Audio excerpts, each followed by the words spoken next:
So, welcome to Just Talk TV. Yesterday, we spoke a bit about Group A, the Euros. We're going to preview Group B now. Just to continue to spice life up. Keep it fresh, all that good stuff. No guest this time around. Does unfortunately. Yep. Just the two of us here at Just Talk TV, like it usually is. But it's our first time together, only the two of us doing a Zoom call. Right, I know, man. Yep. It's like weird. I'm very used to seeing you in person, so this is alien. For anyone out there, currently there's a lockdown in Malaysia, so this is what we are going to have to make do with. Hopefully you like it. And we're trying a few things, so yeah, hopefully everyone digs it, you know what I mean? So okay, going on. So as Nikhil said just now, it's going to be a preview about the Group B. So okay, just right off the bat, Group B is a very interesting group. Yep. There's 4 teams: Denmark, Finland, Belgium, and Russia. So okay, it's a very diverse team. That's my first comment. A lot of different playing styles and a lot of teams. One team in particular is peaking and another has potential, if I might say. The other two has always been dark horses, but they've always been known to be causing upsets here and there. So we can never write them off. Okay, Nikhil, let's just talk about the teams. Right. So I think for this one, it's kind of fair and interesting that we should start with Denmark first. Yes. And Denmark's one of those previous winners in 1992. Yeah, that's right. They are previous winners. Fun fact: they were not even supposed to qualify. They qualified because I think someone got banned or something, got kicked out. I like to think it's USSR or something. In the past, right? Yeah, in 1992, where Denmark That's crazy. was. They were never even meant. They failed to qualify yet. Which is a really interesting thing because Denmark is one of those teams that is a very talented side. A lot of good players in the Danish side as well. Yeah. That we don't really often think about. Something along the lines of Jondal Thomason in the past. You remember that? You remember him? Yes, he was for AC Milan. Very underrated striker in my opinion, and I liked him a lot. And this year's Danish team is no different, with names that we know. And one particular name that I think we should keep up with. But yeah, I'm about to share with you the possible XIs as per Squawka. They put out this little XI thing, so I'm about to show it to you. Right. So basically, this is like what people potentially think the group would be like. And here we go. Some interesting possibilities here. Yes. Right out of the bat, there are players that won things in Europe here. Yeah. Yep. Obviously, Schmeichel won the Premier League in 2016. And the FA Cup. And the FA Cup recently. Mm-hmm. Christensen just was fresh from winning the Champions League, which he played a big part in. He actually replaced Silva in the 30th minute. So midway through the game. Yeah, so it's not like as though he played a little part in the final. He played a big part. Definitely played a big part. Mm-hmm. Simon Here, or how do you pronounce it? Simon Kaya. I'm sorry for all those Danish fans out there. I mean, he has always been, in the past, he has always been linked to big clubs, Liverpool. He's linked to Manchester at one point, but he has never went to a top team. I mean, not to say the team he played for is not quality, but he never played in a Champions League side properly, But he's still young. Not that young. He's definitely not very. I think he has a lot to prove. and he's always been quality. There's no doubt about that.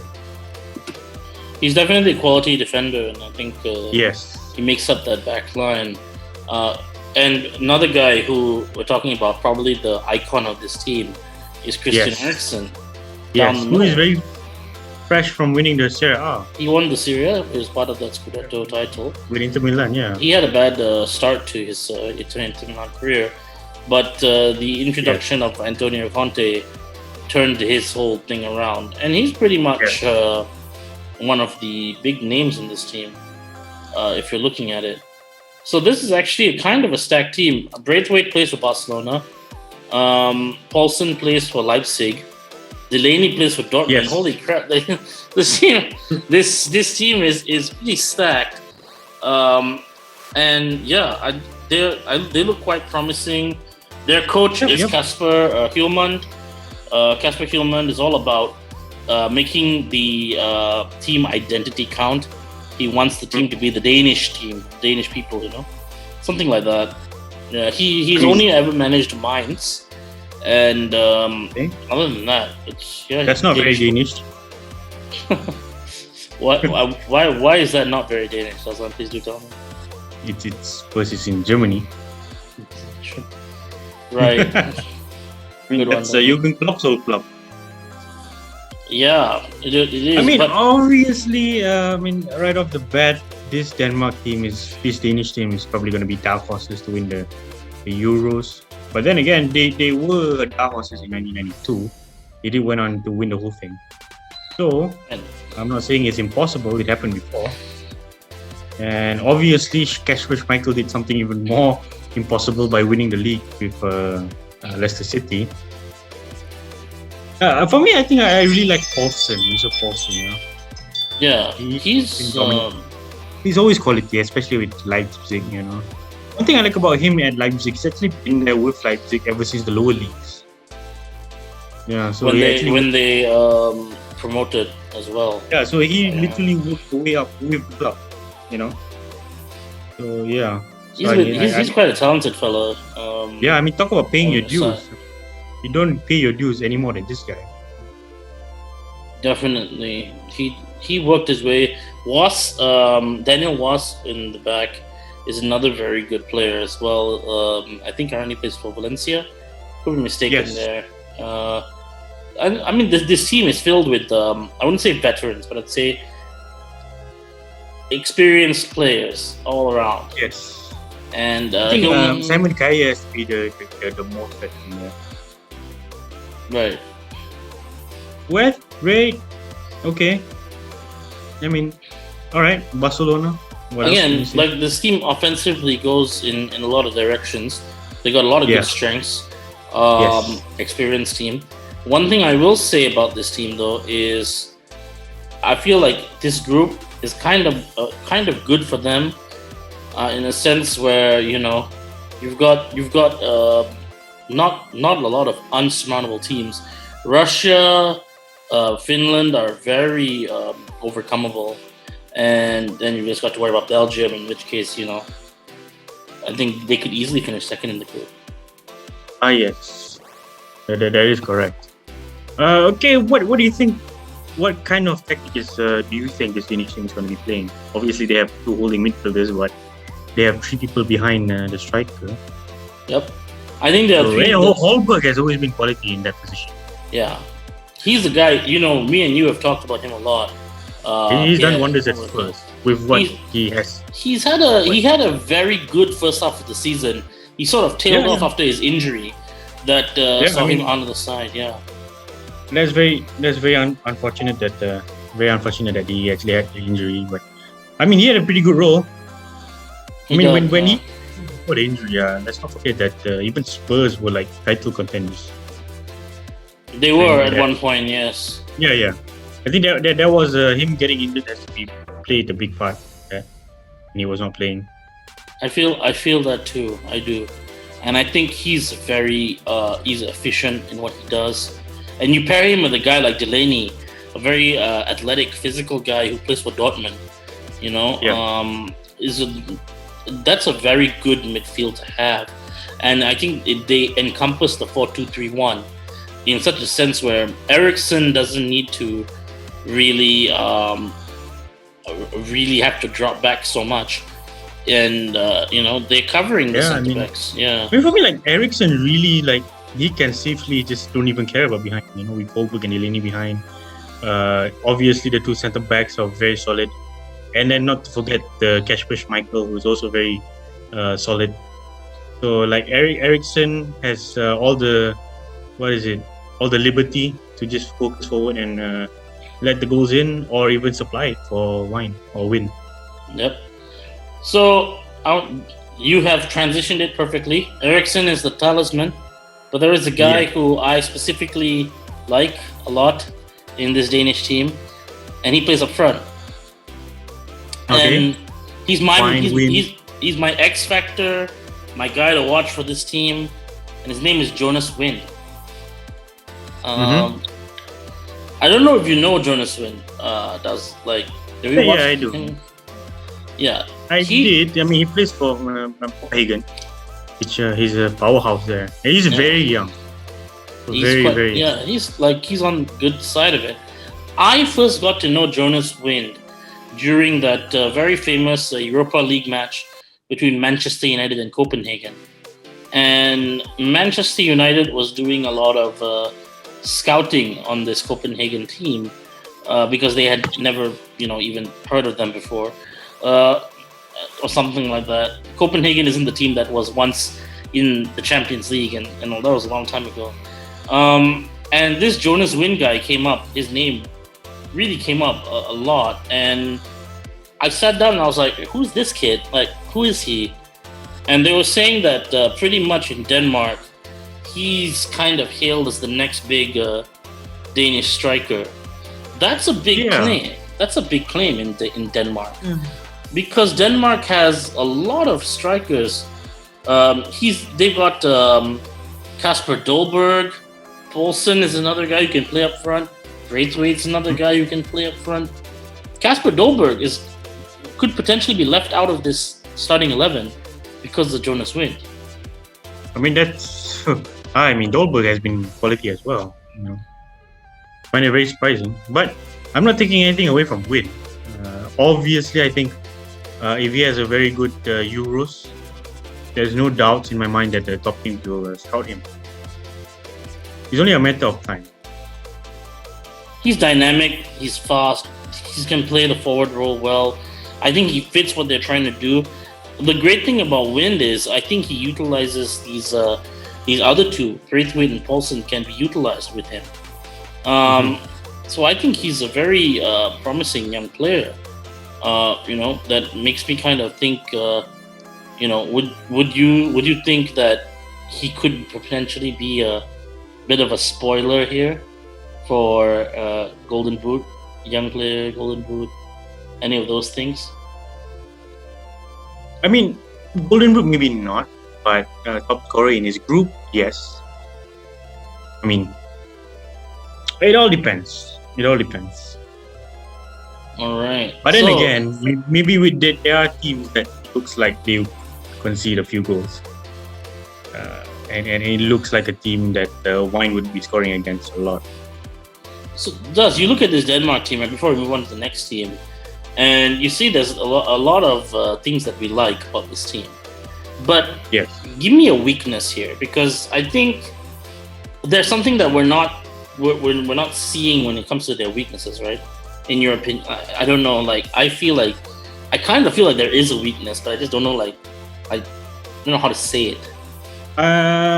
This is not really a weakness, but then I am getting a lot of question marks on the left side of with Braithwaite and Mile.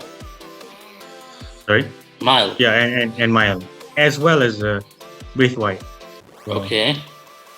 I'm not saying they're bad players, but if you compare them on the right side or the middle side, I mean, it's gonna be a weak spot for sure. It's gonna be a place where the opponent is gonna try and get through. Just for your information, that guy, the right back, his name is Joachim Mile Pedersen. He plays for not him. I mean, the Atlanta guy. He's okay. but I'm talking about Brave White. Right. So your doubt is Brave. You think he's a weak link in this team? Yes. Okay. Everything is going to start from him. He might be missing the ball, like lose the ball, and they can't afford to keep doing that on him. He can't afford to keep doing that. Yeah. I also am a bit concerned that if Win doesn't get firing straight away, there's gonna be a bit of confusion in the ranks. Like a consistent goal scorer is preferred. He's got the, don't get me wrong, like he's got the things that I like about him, and he's definitely, since October, he's scored 3 goals and 1 assist in his first appearances in the national team. That's a pretty good haul. I think he's going to do well, but if he doesn't perform, when do you pull him out? When do you put in Kasper Dolberg, or maybe move Paulson of Braithwaite to the front? All these things are interchangeable. I will also say that another thing that concerns me about them is I like Kasper Schmeichel a lot, but we saw the best and the worst of Kasper Schmeichel this season in the Premier League. Yes, that is true. We saw the best in the FA Cup. We saw the worst in the Spurs game towards the end there, and there's got to be some concern there, because he's a very good keeper on his day, like very good, but there's some times where there's like lapses, I feel. Yeah, especially in the end of the season, where they fail to qualify for Champions League. That shows not 100% his fault, but could have been better. Yeah, definitely, man. Yep. Okay, we'll talk about our predictions at the end on where we think they're gonna finish, but relatively Denmark, that's our little breakdown for them. Great team, good mixture as well. Yep. Okay, let's move on to the next team now. Again, we're talking about Group B, so a lot of there's interesting teams that we can still talk about. You wanna go to the favorites? Let's just go straight to the favorites now, because I think this is what everyone's come for, really. Okay. So Belgium, huh? Okay, definitely Belgium is going to be, as you said, favorites to finish the match. I mean, to finish top of the group. Yeah. They have a very good international run, especially in the World Cup in 2018, and they definitely wanna They wanna utilize. They wanna go 100%. With the momentum that they had. Especially a lot of players had a lot of club success. Lukaku did the unthinkable. He and Inter Milan actually legit ended Inter Milan. Ended Juventus's dominance in Italy by winning the Serie A. Yeah, they did, and Lukaku had a great season, and I'll talk more about him later as well. But let's talk about the big elephant in the room before we go on here. Look, Belgium, good team. They're filled with talent all over the pitch. You and I both know this. They're a dark horse wherever it goes. But I see 2 glaring problems in this team. And number one big problem, and everyone's gonna say I'm hating or something, but Eden Hazard has not been Eden Hazard, man. I don't know about you, but I personally feel like Eden Hazard has just not been there, club-wise. Now, I mean, obviously he has. Up to say, it's safe to say that he's borderline flop at Real Madrid. They have not gotten what they paid for at all. He didn't even play a big part in winning the La Liga. That's what I mean. They have won despite him, not because of him. And I just feel like it's been a strange one for them, because for Eden Hazard, because when he left Chelsea, he left as one of the most exciting players in the world. Yeah, I mean, to replace Ronaldo as well. Exactly. He was brought into that squad specifically to give that sort of star power that Ronaldo was providing before. Yeah. What we found, rather than Eden Hazard becoming that guy, what we found is Real Madrid's Karim Benzema becoming more proficient and more of a star in that team. And Hazard, on the other hand, I don't know if he's been.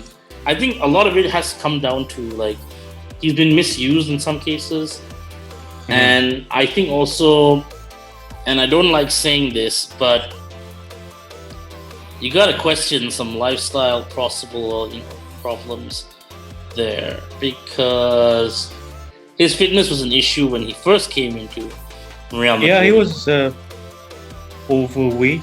You know, it's very clear. I hate using that word. It's because I don't know.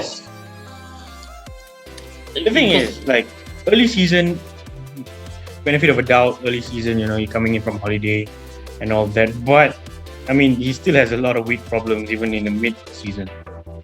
So, yeah. I mean, as a professional, you get paid to be fit. I don't know. So, he never had this problem before. The guy that had this problem right off the bat, what I can think of has to be what's his name?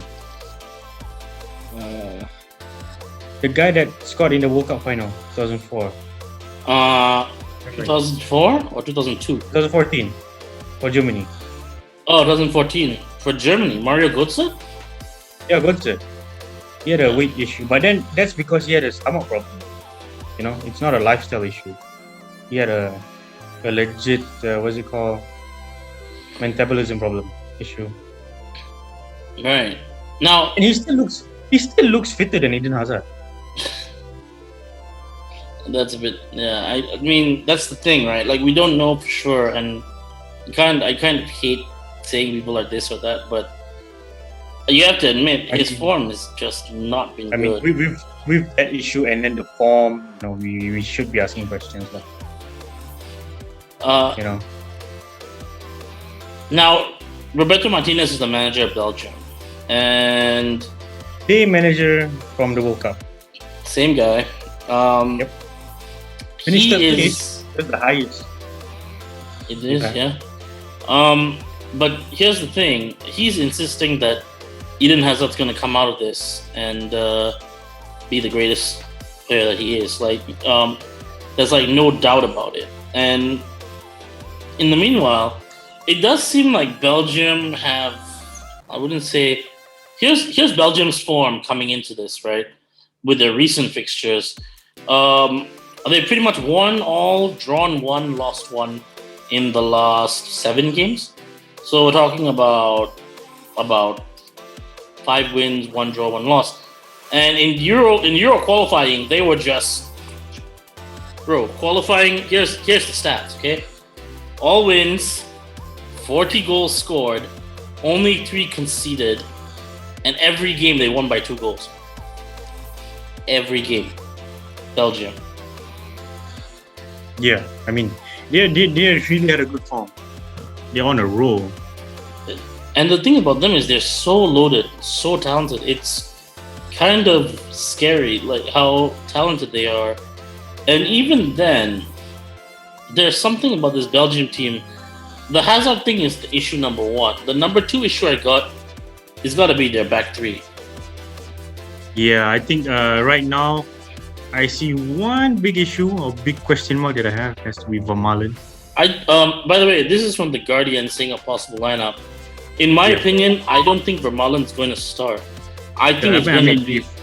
If he did start, there's going to be a huge question mark. I think it's going to be Denier from Lyon who's going to start. Okay, yes, has to be him. Yeah, that would make the most sense to me anyway. But if they do start Vermaelen, I'll be very shocked. Like, obviously, he has a lot of experience, but he's always been injured with all the success he had. So. That's right, yeah. And we saw Alderweireld just disintegrate into death, basically. Yeah. I don't. This is kind of wild, right? Like Alderweireld regressing this much. He's being kept out by Eric Dyer, who's his midfielder. A lot of times.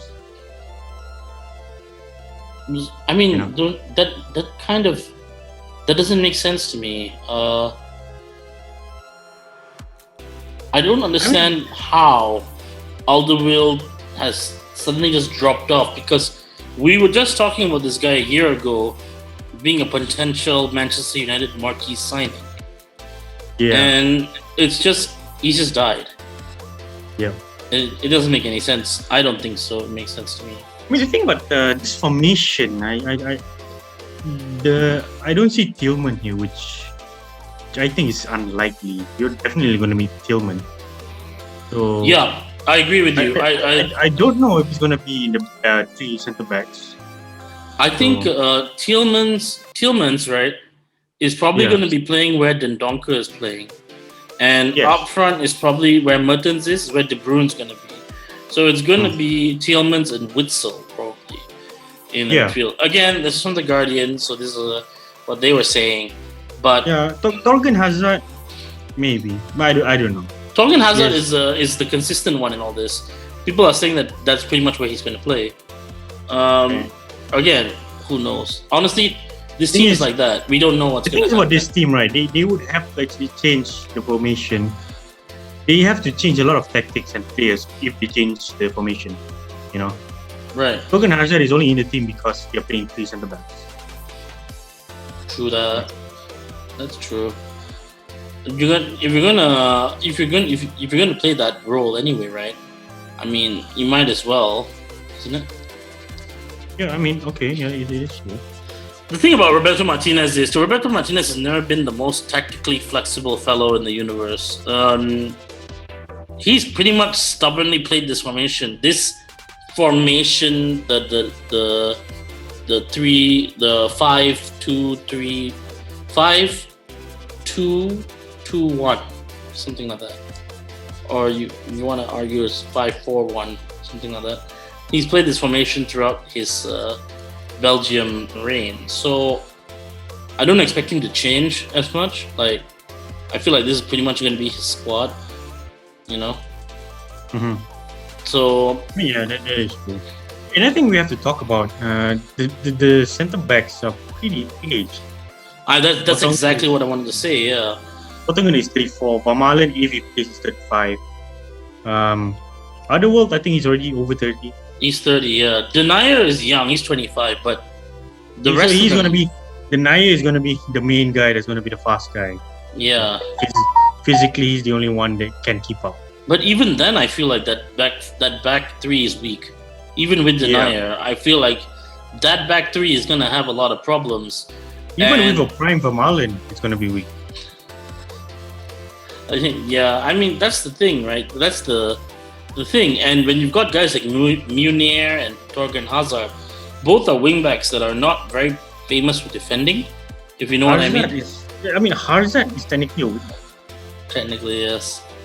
I mean, like, okay, definitely, you're not going to get him being good defensively. So what they're going to ask is they'll need to ask Yuri Tillmans, who will probably be playing over here, and they need to ask Witsel, who's going to be playing over here, to drop back and really help this back three, survive, basically. But they've been so dominating. Like, they've been so dominating every match they've played. It's so hard to, like, write them off, you know what I mean?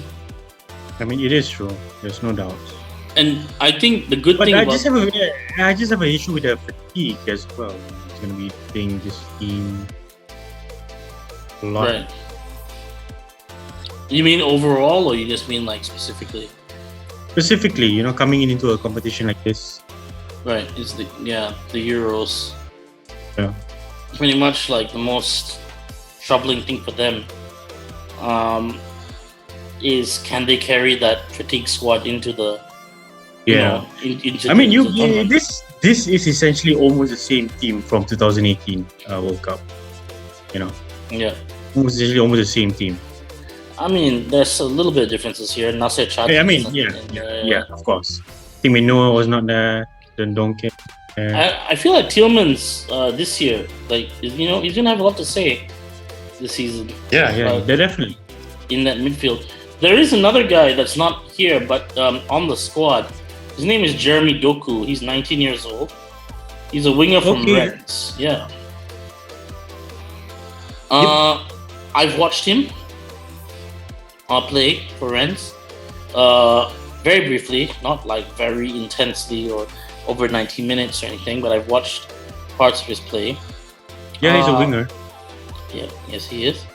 He is a winger, and he's fast. Like very another fast. thing we would see that this is a very offensive team. Offensively, they have a very good. De Bruyne, Mertens, and Lukaku is enough. Okay, as a judging from the first few seasons, no. But let's say that if he is on form, like what he has, definitely it's always going to be a goal threat. So yeah, if he's on form, there's going to be 4 goal threats already. Not even mentioning, we haven't even. And Tillman could here and there he could just do long shots and score as well. Exactly. We haven't even mentioned Yannick Carrasco on the bench. Yeah. I mean, he just won the La Liga. That's why. Yeah. So, offense, like they're heavy top. They're top heavy. I think Carrasco and Hazard has to interchange if Hazard form is the same as the club. So I think if his form is the same at Real Madrid, I mean, better just take the champion, from the bench and just put Hazard there. Put Hazard in the bench, I think we're also gonna need to give some love to Courtois, man, because. Yeah, I mean he's gonna with a defense like that. I mean he's definitely gonna have his job cut out for him. And, he's taken a lot of slack in recent years, but if I'm talking about now, I think he's a much better goalkeeper than he was in the last World Cup. So. Yeah. I mean, he shockingly won the league, Real Madrid last season. Yeah, he did. He won the glove as well. Season I think, and especially coming from a first season was a disaster. Exactly. He's also the reason why David De Gea will never get a Madrid move. So he's done. He was the reason why they wanted to sign De Gea after signing him, but he's also the same reason. Well, okay, because of a fax machine or some shit. Yeah. But then he's also the same reason why De Gea is never going to give that fax machine a commission, man. Yeah. David De Gea's agent must be like, "What did I do to get this?" Okay. Yeah. Not meant to be. Yeah, man. Okay. Obviously, a weakness here is the aging centre backs. Of Straight course. off the bat, yeah, that's a big glaring weakness. We're not even. That's not even putting the fact that Alderweireld just dropped off form. Yeah. Yeah, in the second half of the season. His form has not been reassuring. Alderweireld. I just feel like his form is like always the thing that we need to be the thing that this team needs to be concerned about is Denier capable enough to back up these two guys, and these two guys have played together for a long time. I mean, yes, definitely. They've been playing for a long time. I think they were the front back three at the 2018 as well. Right. Exactly. Yeah. So, Company was there before he retired. Okay. It was Company, and that if Company was still playing. Company, right? Company has that aura which makes a lot of people, his players around him. He just has that leadership quality. Yeah, exactly. Botongan does have leadership quality, but he does not have that aura that will motivate players to be better. I feel because he can definitely me, but he's not a Company type. What you're saying is absolutely correct, because I feel like if I was looking at Vermaelen and I was saying, and I saw Company there instead, I would feel a lot more confident with this back three. Yeah. Like we wouldn't be like it looks soft, right? Because we'd be like, oh, there's Company there, man. Like, okay, well, everybody just chill out, like everyone just relax. Vermaelen, even a prime Vermaelen, he's not gonna be. I'm still gonna have question marks, Yeah, exactly. Okay, let's say, but let's not deny the fact that Vermaelen is also a goal threat. He is. He's scoring. I guess the three of them are set piece threats in that sense, and so like that might be the thing that justifies them being included in the squad. I think definitely it's gonna be a case of score as many goals as you can, and then let the rest counters. But it does work counter against them as well. The other team coaches, especially with the slow centre backs, denier excluded. Yeah, exactly. So why don't we go on to we talked about the form, we talked a bit about the formation. I've got an interesting thing to say about this, and for me, who's your main guy for Belgium? I mean, obviously, it's going to have to be Lukaku. Okay. Lukaku, De Bruyne, and Mertens, maybe. Mertens has always been scoring a lot at the Serie A. Okay. But it's always going to be Lukaku and De Bruyne. Hazard has not justified that yet, but then I can't write him off. He's definitely one to watch. I mean, let's just put it that way. For me, I'm not going to say that Hazard is a strike, but he's one to watch. For me, I'm 100% with you there. It's Lukaku. And I mean, let's take it back to the fact that Lukaku is one of these guys that he's evolved since his time in Inter as well, from the last tournament. You know, if you think that Hazard is the icon of this team, I would argue with the media and everyone saying that, to say, man, look, Romelu Lukaku is on a different level at the moment. We're talking about game changers and guys who are leaders and talismans of their team. I think we can easily see Lukaku get into that conversation in this Euros if he starts performing. You know, I think every striker has that arrival moment when they become the star player for their team. You know, we saw kind of that evolution a bit with Benzema. We've seen that evolution a bit with a few other top strikers in the world, and I think Lukaku is ready to be on that level as well. You know, and once he does it for Belgium, it'll sort of solidify him. He is a real threat, and his overall game since the last tournament has gotten way better in Inter Milan.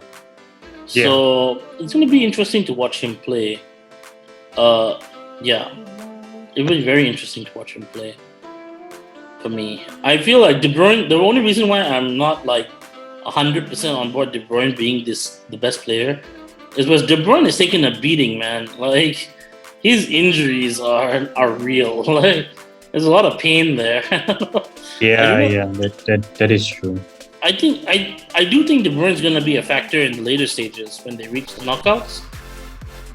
But at the beginning, I think you're going to see a reliance on Lukaku, especially given the fact that the other two strikers on the bench are Michy Batshuayi and freaking Christian Benteke. Yeah, I mean, on their day, they're pretty serviceable. But they're okay. Like, they're okay. They're not Lukaku. Serviceable at best. Yeah, of course. So okay, for me, rather bet Belgium is obviously the favorites here. Definitely.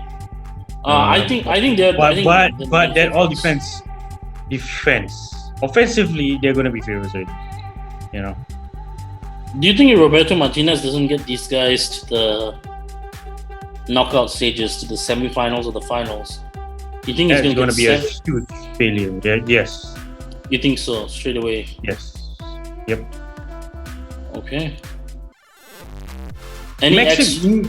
Minimum is going to be a very high one. Sorry? It's going to be a minimum. He's going to get like a warning letter. Warning letter. Yeah. It's going to be steep, you know.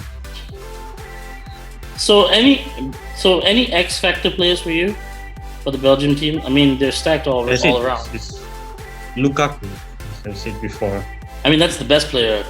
Come on, X factor guys. It's still going to be Lukaku. You still going Lukaku? If not, De Bruyne. I have an X Factor guy, kinda, who's like a little like maybe. It depends. It depends if he gets a chance to play or not. And we talked about Doku just now, right? Yeah. The guy that I'm quite curious about and who has played quite a lot of games for this Belgium side, like sneaky, he's been around the squad, is Leandro Trossard from Brighton. Yes. I don't know if you remember, we had a discussion about this guy. Yeah, we did. A while back. And he's an XG machine, bro. Expected goals, creating guy, very sharp, can play in multiple positions up front. You know, I'm so fascinated to see what Martinez does with him, because we've seen how Graham Potter has done with him in Brighton, and it's a very exciting player to watch. Trossard, not because he's like super skillful or anything. It's just he brings something a bit different, but very efficient. You know what I mean, as a player. Yeah. So I'm so curious to see if he's going to get a chance to really break into the scene and establish himself in this Belgian team. I think he's also helped with the fact that the only other guy in their positions is Yannick Carrasco and Nasser Chadli. So I forgot about him. he's still around. He is around. He's still around. Yeah, Chadli. So yeah, that's for me. Trossard is the X Factor kinda guy. But the thing is, the lack of diversity in defense worries me the most. Yeah, I mean, you already mentioned Trossard and Benteke and all that. I mean, they're pretty much diverse in every other position. You know, they may not be as good, but you know they are serviceable in that position. But in terms of defensively, I mean, I'm not sure about that. They're soft. It worries me. Yeah, I'm pretty worried there. And especially considering none of them had good seasons. None of them. I mean, Vertonghen and Benfica. There's a lack of left-footed centre backs there. So I'm not sure if you the old football adage, huh? And you only got right-footed guys, you know, left-footed centre back can't win anything. I mean, okay, for Marlon, I don't know, even in his prime, I'm not sure. No, you know. Vermaelen's on the way. He's going to be around the squad, but I don't think he's going to start. I mean, Denayer, he is serviceable, no doubt. But then, if Denayer is going to be the guy to cover these two other centre backs, that's going to be issues. You know, Denayer is not going to. His mind is going to be somewhere else. So we're in agreement then. Kamikaze attack. All the way, score as many goals as possible and don't die. Score more than the opponent. That's it. Score more than the opponent. Yes. Score more than the opponent, and Courtois, you're gonna work double time. I fucking love that. Martinez team talk is gonna be like, okay, simple. You take the ball, you score the ball. Then you take the ball back and you score the ball again. I do see him doing the Spanish term to Hazard. Like, Hazard, you were someone before. You were legit. Where is that? Your brother is going to be better than you. I mean, respect the Torgan. Oh, you know what's going to happen? Hazard, left wing. And then Torgan's like, yes, Hazard, left back. Torgan's like, okay, boss. No, not you, Torgan. Eden, you're left back. You're very big now. I think you can tackle. Torgan, you play left wing. And then Hazard looks at his brother and goes, what? No one's gonna have an issue with that. Rascal. No, it's mine. So, you guys are just playing without me. Okay, you go ahead. Alex Witsel. He's pretty. I mean, that's a pretty diverse midfield and striker. They've got game changers everywhere, man. They're for defenders. Let's cap off Belgium with a finishing little snippet point here. Yuri Tillmans is being linked to Liverpool right now, and it's kind of a talked about point. Not a cheap link. It could be. No, it's not. Yeah. And can you imagine if we had a breakout season in the Euros. Oh, his price is already going to come up. Are we talking? What are we talking here? We're talking extra Manchester 20 mils. City or Extra 20 mils. I don't care about like City or something. It's going to be extra 20 mils. right. So we're gonna look at a very expensive player at the end of this tournament. Yeah, it's going to be even more expensive to an already expensive player. Great. Thank you for crushing my heart. Let's go on to the next, the next team that we're going to talk about now in Group B, and that would be everyone's favorite team. I'm saying that ironically, guys. It's not actually everyone's favorite team because it's everyone's. Okay, I mean, their best player in the 2018 World Cup is a neutralized player. I'm sorry, Dazlan. Could you please repeat that? Their best players in their best player in the 2018 World Cup is a neutralized player. So is a Brazilian. Is this what we've come to, Dazlan? No. I'm not saying that as a pure negative. I'm just saying that I mean it's just a fun fact for me to say. Fun fact for you to say. I mean, but he is a quality guy. Name, just hold on. Yeah, Mario Fernandes at right back. Mario Fernandes. Yes. Right. He's playing for CSK Moscow, yes? Yes. Right. Ironically, however, I do feel that it's interesting to point out that Russia is probably one of those teams that... I mean, they were in the semi-finals in the 2008 Euros. That team has changed drastically. Where Arshavin, just had a screamer of a competition. He did have a good competition, didn't he? And that was a interesting tournament all around for him. So this is while Russia is looking to line up. I think this is pretty much how I think they're going to line up as well, given the fact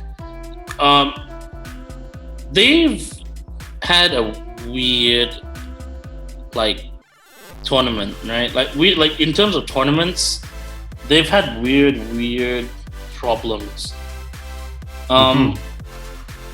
You were talking about Arshavin just now in the previous Euros. Yeah. But one thing that is missing from those Euros compared to now is they just lost two big players in Akinfeev, and Ignatieff, both retired from international duty. Both guys were aging, and both guys are out. And from that, they have a problem with the goalkeeper selection, because the goalkeeping selection for them now falls to Shunin. Now, I have to admit to you, I had no idea who Shunin was before I did research on Russia. That's the same here. I wouldn't claim to be an aficionado on Russian football and how their league works, but Anton Shunin, he's been playing since 2004. Yeah, he's 13. He's old. And this is the first time he's ever going to represent Russia. He wasn't even supposed to be the guy representing Russia, by the way. It was supposed to be another half Brazilian guy in the team. I forget the name, but that guy really screwed up, and then Shunin came in and took over. No, I'm just gonna say right off the bat, I'm seeing Zhirkov there. He's still there. He's ancient. He's 38. Bro, I could not believe my eyes when I saw that Zhirkov was still playing for Russia. Yuri Zhirkov. Holy damn. I'm pretty sure. I am pretty sure Zinchenko had to leave Russia to go to Ukraine just because Zhirkov is still there. I am joking. Of course, Ukraine people. Zinchenko is Ukrainian, not Russian. Yes. Power to Ukraine, all that stuff. Yeah, good stuff. So, okay, one comment I have to say about this team. Let's call up to the Euros. Okay, as you can see, the captain is Yaba. Okay, he's the captain. He's gonna be the main man. There. Okay, the other two forwards they have is only lower your camera a bit. Nobody can see your face. Yes. Yes. Okay. Wanna hide the double chin. Okay. Go ahead, man. Go ahead. Okay. They only have 3. Okay, including Zurba. The other 2 is Anton Zabolety, and Alexander Sobolev. So, attacking wise, it's not going to be that diverse. You know, obviously, all 3 of them played in Russia. They are playing in Russia. Sobolev is playing for Moscow. He's pretty young, 24. He scored 3 goals in 6 caps, which is not bad. Zabolety, he's already 29. He's going to be 30 this year. 1 goal in 13 caps. Just okay. I guess he's just there. So I think for me, the marquee players has to be coming from midfield because they have a very useful midfield. Okay. Yeah. So you're talking about the attacking midfield, or you're talking about the midfield in general? In general, right? Okay. In general, I agree with you. I think a lot of their power will come from their midfield with Golovin and Ozdoyev and Miranchuk. Miranchuk is a guy that I actually was quite keen on early in his career. There's only 3 guys. Golovin, Miranchuk, as well as Cheryshev. Yeah. Those 3 are the only. Those 3 are the only players in the midfield that are playing outside of Russia. Right. And they are actually dominating, not to say dominating, but they are good in the league. So, I don't know. It's pretty good. Golovin specifically has been fantastic in Ligue 1 yes. in France. Pretty much being one of the premier attack creators there from Monaco. He's had a really good career. It's been a bit slow. Yeah. But he's been good, which is good. I mean, he's been good. Yeah. It's good. It's good. I mean, I'm not saying it's bad. Khrushchev playing for Valencia. Obviously, he's a graduate of the Real Madrid youth academy. But to say he's lighting up the Mastella Stadium, no, I won't say that. He made only 21 league appearances. I had to sell him on FIFA. Yes, I understand. I would have done the same. Of course, we're coming to the icon of this team, and there's only one guy we can really talk about here, and that's the guy in the front, Artem Zubia. Yes. Pretty much the captain, the goal daddy of this team. Like he's the giant, the man who pretty much leads them every way. How he's a fan favorite in Russia. They freaking love him there. Yeah, they really love him a lot. They really love him. Like. I don't know. Like, they need him to have a good tournament, right? Locomotive, It just feels like they do. They need him badly. He needs to have a good tournament. He's their only goal-scoring threat, which is weird to see because I'm pretty sure Russia had another guy who can score goals. I just forgot what his name is. He's not called up. There's only 3 guys called up. No. There was a very good striker from Russia that I was very high on in the last World Cup. And he was leading this line. Like, Zubia had to play a deeper role because of that guy. Okay. Is it Smolov? Lokomotiv Moscow? Probably not. I think he played for Dynamo Moscow. Okay, that Nikolai Komilenchenko. Maybe, man. I don't remember. Like, that kind of reminds me of Pavlyuchenko. That's scored against Liverpool all the time. Pavlyuchenko was strange. He loves to score against Liverpool. He looked to just score at random. Like, he'd randomly score weird against goals. Liverpool. Yes, against Liverpool. Thank you. Yes, yeah. Like out of nowhere, like it's like, oh, he just scored. Okay, Liverpool. Okay, yeah. You gotta give it to the guy. You gotta give it to the guy. He was different. He was a different kind of striker. Yeah. So okay, we went on about Russia. I'm not gonna sit here and pretend like I can talk hours about Russia specifically. I do know that their coach is not a very well liked guy in Russia, according to the Guardian.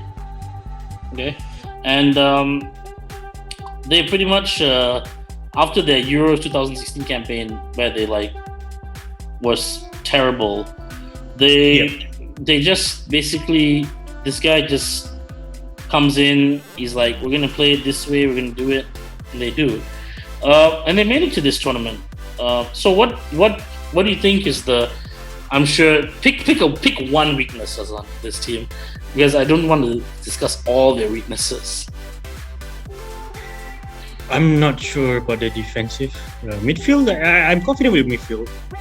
Okay, all right. Obviously, Uyaba needs to be protected from getting injured. Right. That's all. Yeah, I do feel like that's a concern. Yes. A lot of people are just gonna. Okay, Khrushchev, Golovin, and Zukayev are very solid. Kuzia. They're very, very solid in terms of supporting striker, and occasionally score here and there. But they are not double digits players. Score double digits. They don't carry the brunt of the goal scoring for this team. Yeah. So in case Zuyaba anything happens to him, the strikers, I just don't know. There was this kind of thing that went around last time that was saying that I don't know if you and me talked about this before, but we talked about how so a lot of people were saying Cheryshev is a tournament guy, like he performs better during tournaments, according to some people, especially for the national team. Never had this conversation. I'm not sure. Yeah. I don't know. I honestly don't know. He didn't even play a big part in Real Madrid. He didn't. He never did. Yeah. And Real Madrid at that point in the early to mid 2010s, they always give chance to youngsters, you know. But it wouldn't be the first time Real Madrid have released a player who went on to become, It is true. But this guy is not even lighting up Valencia. So I suppose that's fair. Yeah. In a way, so he's not even lighting up in Valencia. I think for me, the biggest weakness for them probably is their goalkeeper. The guy's never played a game. He's I don't know. Maybe he'll be the hero. Maybe, I don't know. Maybe. But he's got to take over Akinfeev, and we remember Akinfeev, right? Yes. Yeah. Yep. He's a championship manager, football manager, FIFA manager legend. That's what I'm saying.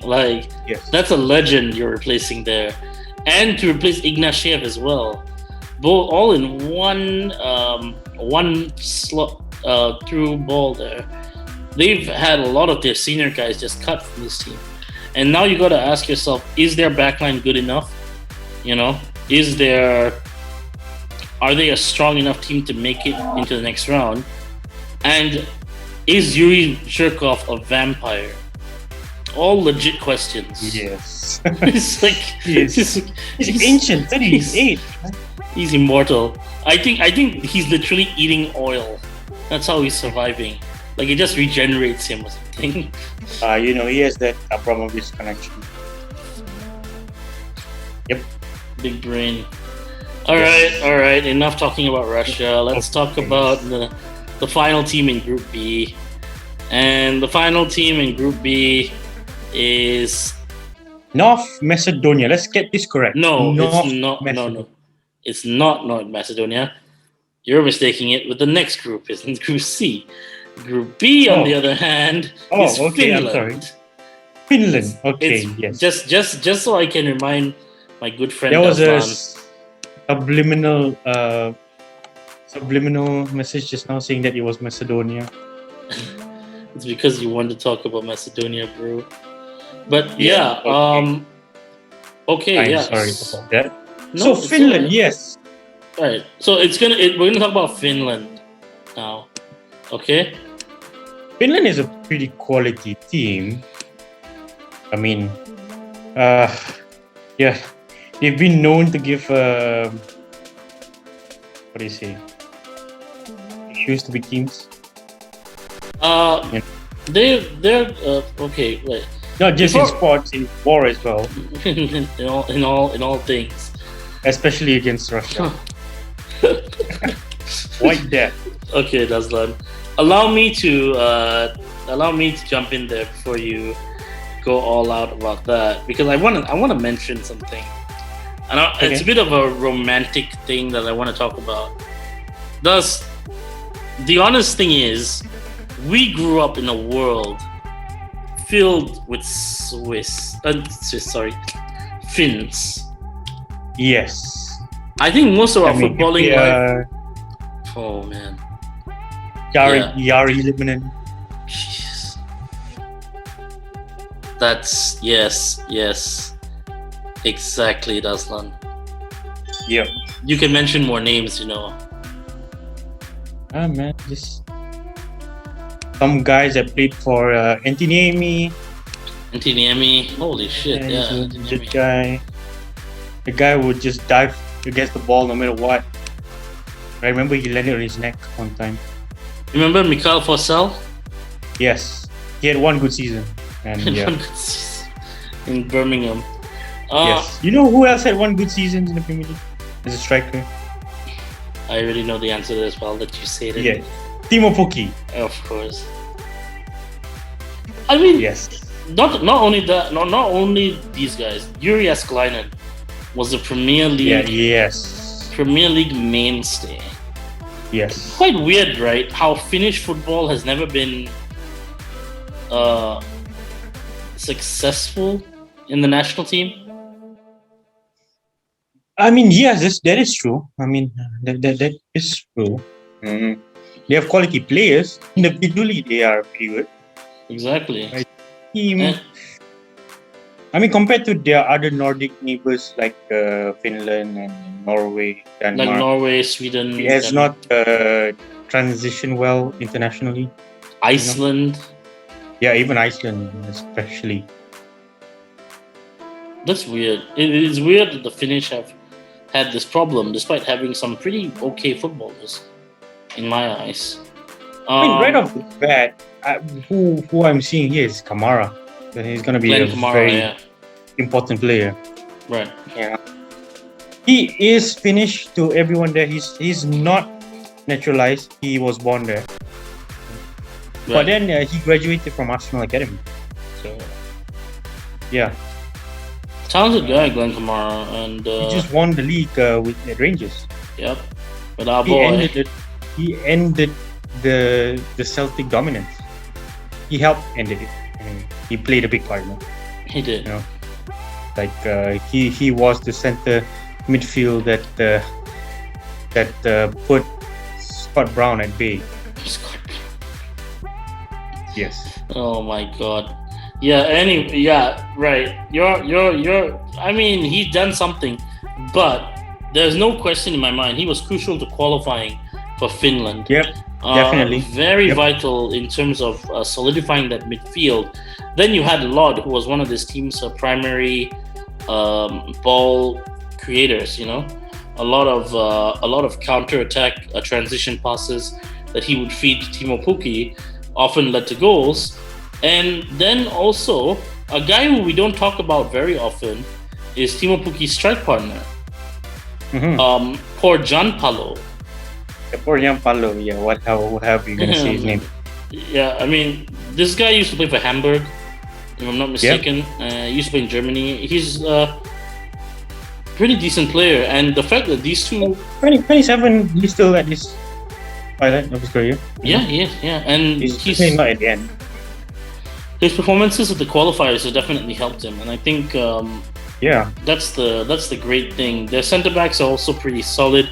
Their goalkeeper is probably the most noteworthy guy to talk about, because he, I think, is the goalkeeper for, if I'm not mistaken, Leverkusen, or like he's a Bayer Leverkusen goalkeeper, if I'm not mistaken.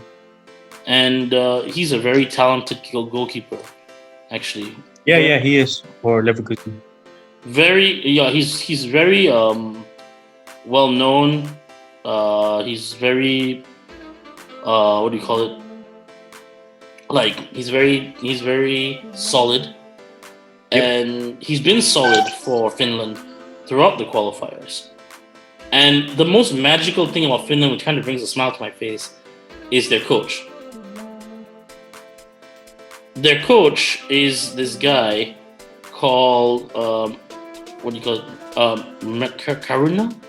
Karuna America or something like this. Karuna America. Where's he from?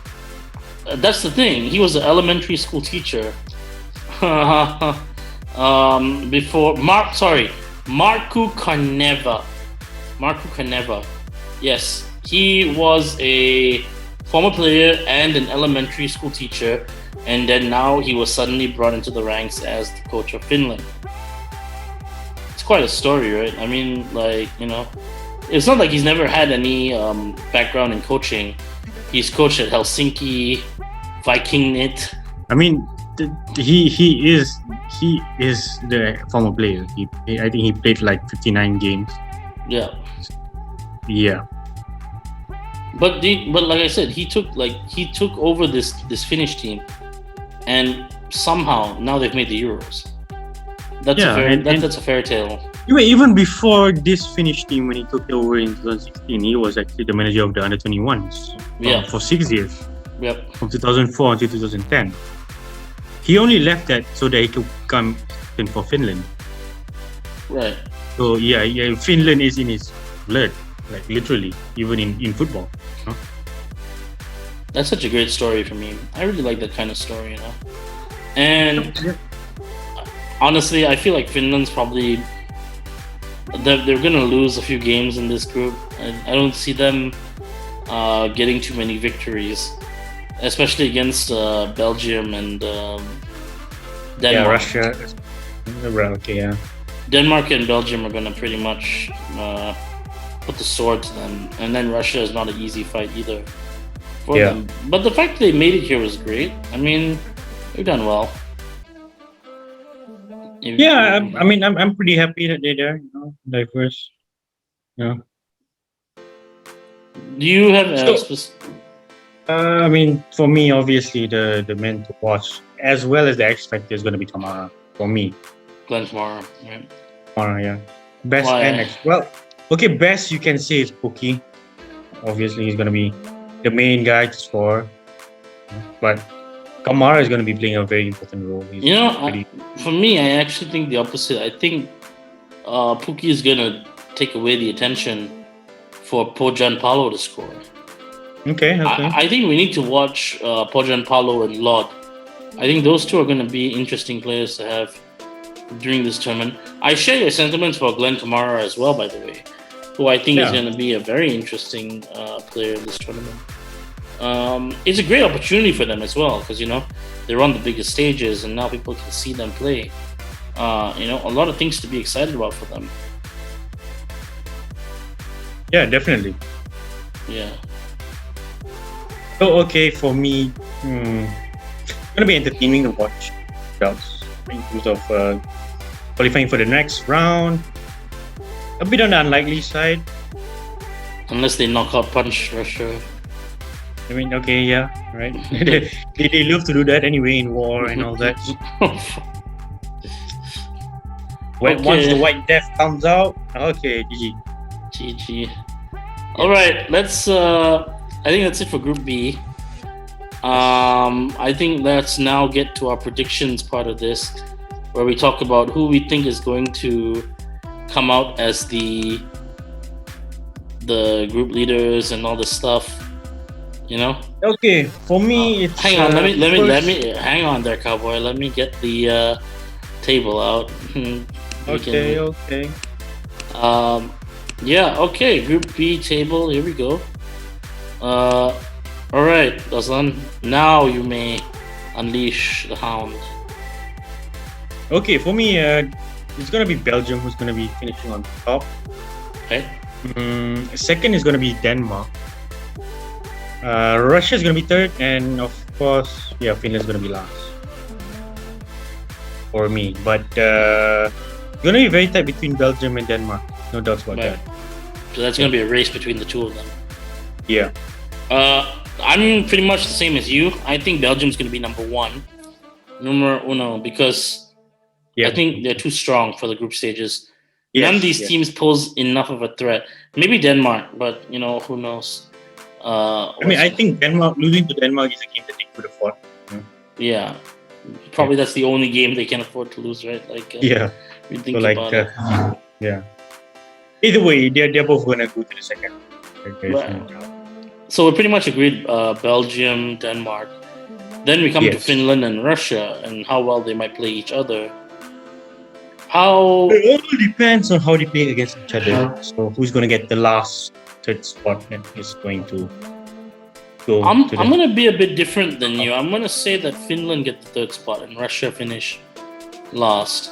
But I think even if Finland get the third spot, it won't be enough, because I think there are too many good teams in the other groups that will rank above them.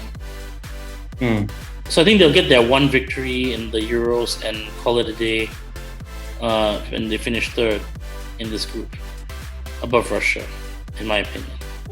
Okay, that's fair enough. Okay, great stuff. So that's our prediction for Group B. You like the prediction? Let us know what you think is going to happen in Group B. If Group B has already happened, please compare. Let's give us some thought and feedback as well. We'd like to know. We thank you for being along with us for this Group B preview, guys. Group C. And don't forget And don't forget to like, subscribe, and don't forget to hit the bell button. Please like, subscribe, and hit that button, guys. This is Just Talk TV, Just Talk Football. Signing out. See you guys in the flip side.